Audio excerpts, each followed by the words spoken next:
Ok, bienvenue sur cette nouvelle vidéo, bienvenue sur la chaîne Penda Invest, la chaîne qui t'éduque financièrement. Et je suis Penda, celle qui va t'aider à atteindre tes objectifs financiers. Alors aujourd'hui nous sommes samedi et samedi, petite vidéo tranquille mais hyper importante parce que c'est vraiment un des points d'ancrage de notre investissement, c'est comment trouver son artisan, comment bien trouver son artisan. Pour rappel, nous sommes dans la semaine spéciale immobilier, donc pendant toute cette semaine tu auras droit à une vidéo, même heure, tous les jours, qui t'en apprendra toujours plus sur l'investissement immobilier pour t'aider à investir. Si tu souhaites bien sûr acquérir des rentes immobilières, pouvoir vivre de l'immobilier ou même simplement te créer un petit patrimoine à côté. Trouver un bon artisan est extrêmement important, c'est vraiment le point d'ancrage de notre investissement, d'accord? Donc c'est vraiment un point d'attention qu'il ne faut pas négliger. Et dans cette vidéo, je vais te donner plusieurs critères à prendre en compte pour trouver le bon artisan et ne pas te faire berner entre guillemets, sachant que je vais aussi te donner quelques tips pour bien gérer ta gestion des travaux. Premier critère hyper important, passe toujours par un intermédiaire pour trouver ton artisan. Pourquoi? Le bouche à oreille, c'est ce qui marche le mieux et c'est ce qu'il y a de plus fiable, à ma grande surprise, parce que choisir un artisan que tu ne connais pas, moi ça m'est arrivé. J'ai trouvé mon premier artisan pour mon premier bien sur travaux.com. Travaux.com qui est censé de base être une plateforme plutôt safe, mais dans mon cas, ça n'a pas fonctionné du tout. Ok, je suis tombée sur un artisan du type véreux qui est parti au bout de quelques semaines seulement parce que le chantier n'était plus si intéressant que ça pour lui. Clairement, j'ai pas eu de chance, mais de mon côté, j'ai fait aussi une très grosse erreur qu'on reverra tout à l'heure. Mais dans tous les cas, essaie de passer par un intermédiaire, ok? Passe par l'intermédiaire de quelqu'un et ne va jamais trouver un artisan qui sort de nulle part que tu ne connais ni d'Adam ni d'Ève, ok? Donc toujours passer par l'intermédiaire, ça peut être d'une agence, ça peut être d'un notaire, ça peut être d'un comptable. Bref, n'y va jamais les yeux fermés et ne fais jamais confiance à 100% à quelqu'un que tu ne connais pas. C'est comme dans la vie en général. Deuxième point important, toujours vérifier sa fiabilité. Donc disons que là, tu as trouvé un artisan de par, je sais pas, l'agence, et bien même si ça vient du bouche à oreille, n'hésite pas quand même à bien vérifier sa fiabilité sur le net, ok? Donc ça peut être sur les réseaux sociaux, ça peut être sur les avis Google. N'hésite pas aussi à demander à l'artisan ou à l'entreprise de te mettre en relation si vraiment voilà, il est droit dans ses baskets, il le fera, de te mettre en relation avec quelques-uns de ses clients, ok?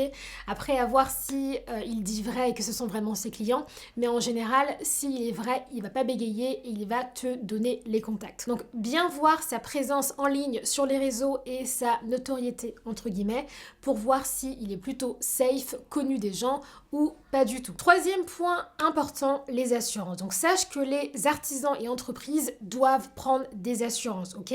Donc la responsabilité civile, la décennale, etc.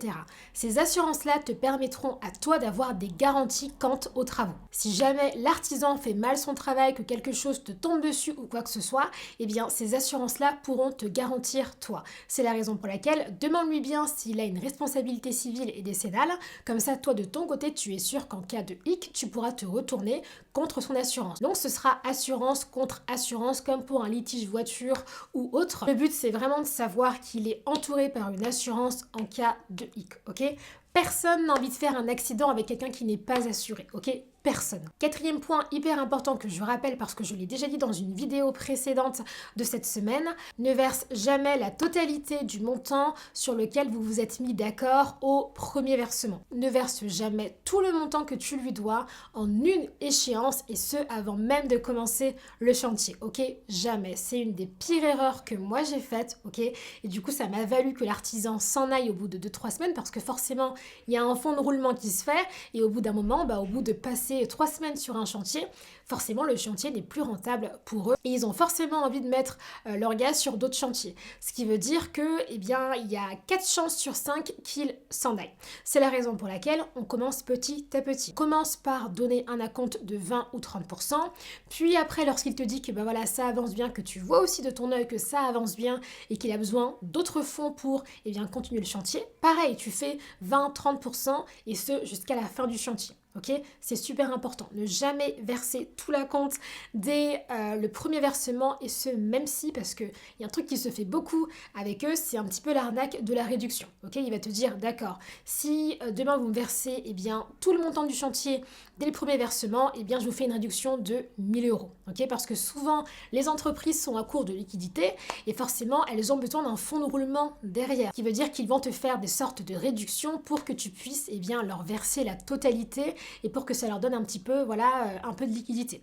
Refuse toujours catégoriquement. Et même si l'entreprise te fait cette proposition-là, fuis directement, prends tes jambes à ton cou et fuis. On sent que l'entreprise est quand même assez mal gérée, qu'elle n'a pas beaucoup d'argent et ça ne nous rassure pas, ok?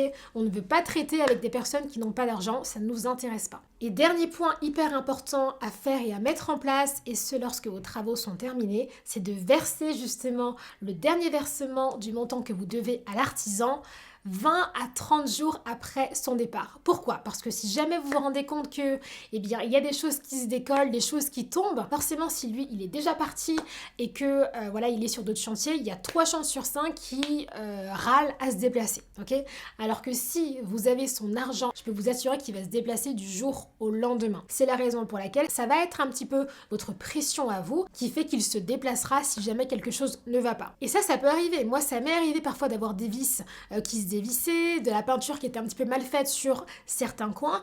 Et après ça, je le rappelais et il venait, il faisait sa retouche. Et comme ça, tout le monde était content. Mais si jamais je lui aurais tout payé, à la fin du chantier, clairement, il ne serait jamais revenu et m'aurait certainement même pas rappelé. Donc c'est la raison pour laquelle attendez toujours un petit peu la fin du chantier avant de lui verser le dernier versement. Ok, 15 à 20 jours, dites-lui que vous avez quelques petits soucis de trésorerie et puis il vous laissera tranquille en attendant son versement. Donc voilà pour ces 5 points sur comment bien trouver son artisan et comment gérer ses travaux. Ok, donc points qui sont vraiment très importants et qui m'ont beaucoup aidé moi à vraiment gérer de la manière la plus facile possible mes travaux. Sachez que les travaux c'est vraiment un point d'ancrage de l'investissement, donc veillez vraiment à bien choisir votre artisan. Passez toujours par du bouche à oreille, ok? Toujours du bouche à oreille, jamais de nulle part. Ou d'ailleurs, si vous suivez une formation, moi c'est le cas avec mes élèves, ils ont accès à une entreprise qui est vraiment exceptionnelle et du coup, ils ont leur contact direct, ok? Une entreprise qui est sûre et qui est testée. En tout cas, si cette petite vidéo t'a plu, n'hésite pas à liker la vidéo, à me laisser un commentaire pour me supporter un petit peu, ainsi qu'à t'abonner à la chaîne, à enclencher la cloche des notifications. Et en attendant la vidéo de demain, à venir me suivre sur Instagram où je suis très active. Donc on se dit à demain pour la dernière vidéo de cette semaine spéciale immobilier et puis bonne soirée.